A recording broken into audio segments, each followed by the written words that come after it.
Bagaimana peta dan kekuatan geopolitik jelang Pilpres yang tinggal 3 bulan lagi? Kita bahas bersama Hanta Yuda, Direktur Eksekutif Poltreking Indonesia. Ada juga Yohan Wahyu, peneliti Litbang Kompas. Mas Yohan, Mas Hanta, selamat malam. Selamat malam, Selamat Livi, Mas malam, Yohan. Livi, Mas Saya ke Hanta. Mas Hanta dulu ya. Mas Hanta, Ya, Jawa itu kan selalu dianggap jadi kunci. Ibaratnya memenangkan Jawa sama saja memenangkan pemilu. Jadi kalau kita lihat peta kekuatan masing-masing dari Capres, Cawapres ini kira-kira wilayah mana yang sudah mereka kunci? ya, memang pertama Jawanya dulu ya. Memang kenapa Jawa ini menjadi penting, kalau bisa dikatakan bahkan kunci, satu karena alasan geografis pemilihnya paling banyak di sana. Pemilihnya 54 sampai 55% ada di Pulau Jawa. 3 provinsi di Pulau Jawa itu, Livi, itu pemilihnya 47%. Karena itulah kenapa disebutkan menjadi sangat penting, sangat menentukan dari sisi provinsi. Apalagi Pulau Jawa, lebih dari separuh pemilih Indonesia berada di Pulau Jawa. Yang kedua, Jawa secara etnis, secara demografis. Yang suku Jawa itu tidak hanya di Pulau Jawa, tapi di luar Jawa, di Sumatera yang akan kita bahas salah satunya juga etnis Jawa juga banyak.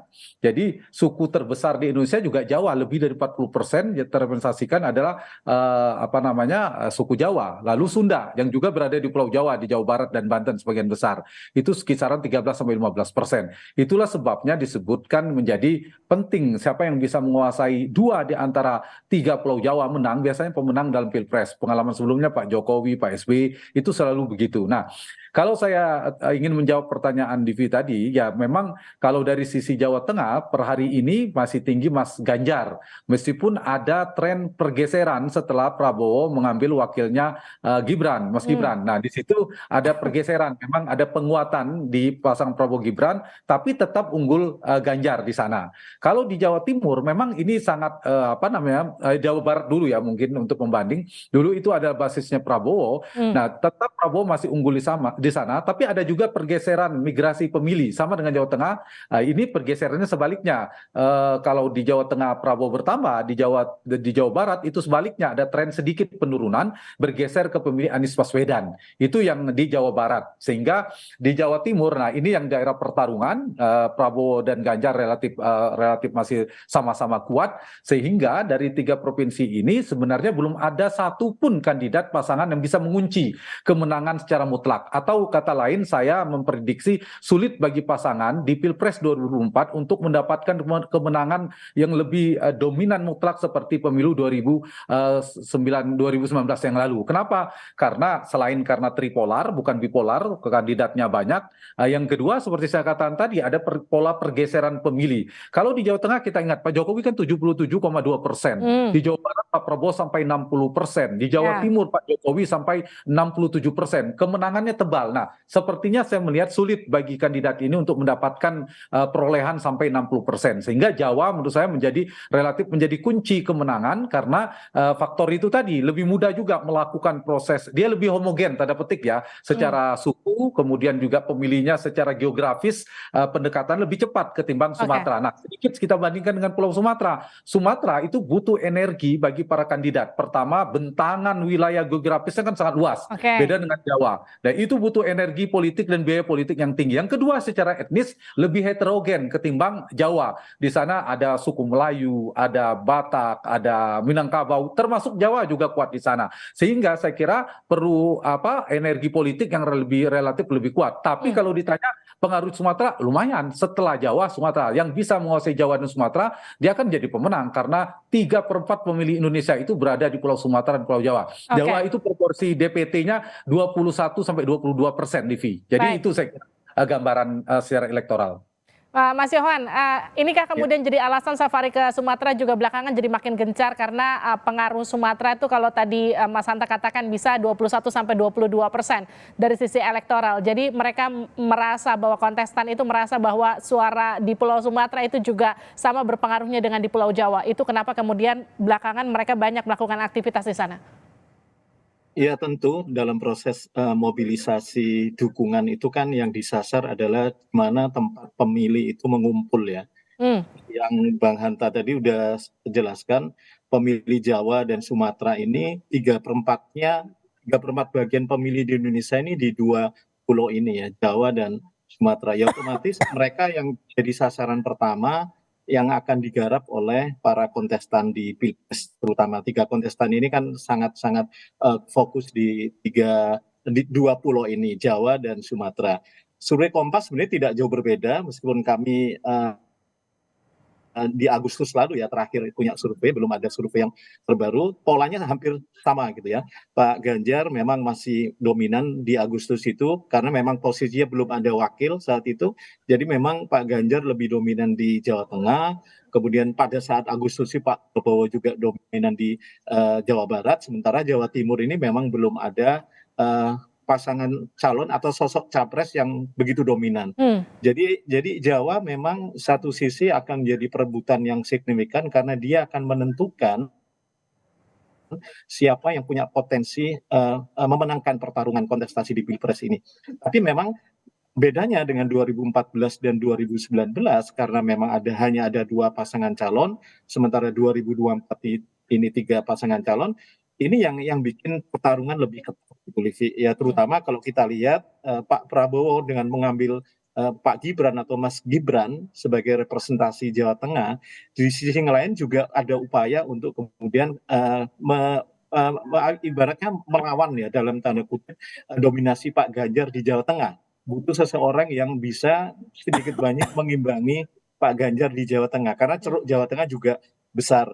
Sementara di sisi yang lain Jawa Timur itu tentu setelah Pak Anies menggandeng Gus Muhaimin dan Pak Ganjar kita tahu menggandeng Pak Mahfud MD, di situ jadi pertarungan 2 sosok Jawa Timur itu. Nah, memang ini di sisi yang lain memang yang menarik justru di Sumatera nanti ya. Kalau kita lihat ke-6 sosok pasangan capres dan cawapres ini kan tidak ada yang dari luar Jawa. Tapi kita tahu misalnya kunjungan Mas Gibran terakhir ke Sumatera Utara ya, itu kan di sisi lain juga ada Bobi Nasution yang notabene saudara ipar dan kemudian sudah menyatakan terus terang declare mendukung Pak Prabowo dan Mas Gibran. Di sisi yang lain itu menjadi ceruk juga alat untuk kemudian masuk ke segmen-segmen pemilih di Sumatera. Jadi ada kedekatan-kedekatan yang coba dibangun agar kemudian bisa menarik perhatian pemilih di wilayah Sumatera yang kita tahu Sumatera adalah wilayah lumbung suara kedua setelah Jawa gitu. Mas Hanta, tapi kan kalau kita bicara soal Indonesia, pemilu itu kan nggak cuma Jawa dan Sumatera, ada Kalimantan, ada Sulawesi, ada Maluku, Papua.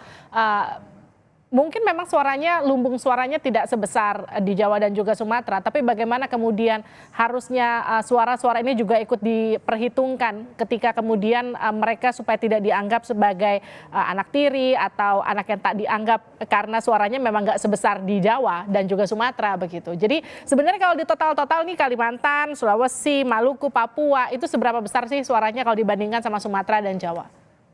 Di luar Sumatera dan Jawa, 1/4-nya pemilih berada di luar Sumatera dan Jawa. Jadi pulau yang sangat luas itu ada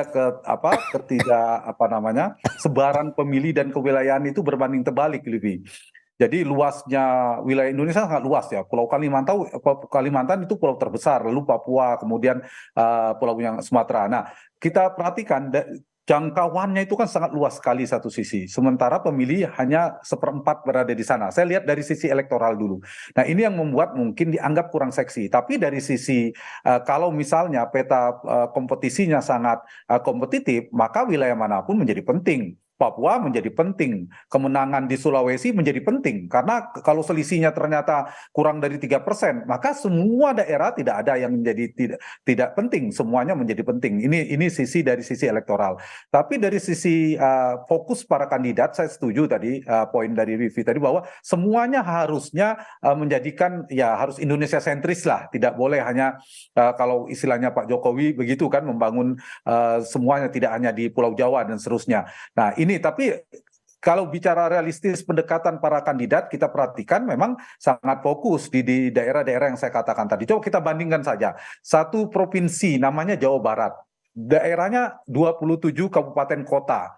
Dan itu bisa dijangkau dalam 2-3 hari sudah selesai, bisa keliling itu Mas Yohan, ya kita keliling ke Jawa Barat. Dan itu pemilihnya 17% lebih kurang, 17,6% persisnya lebih kurang.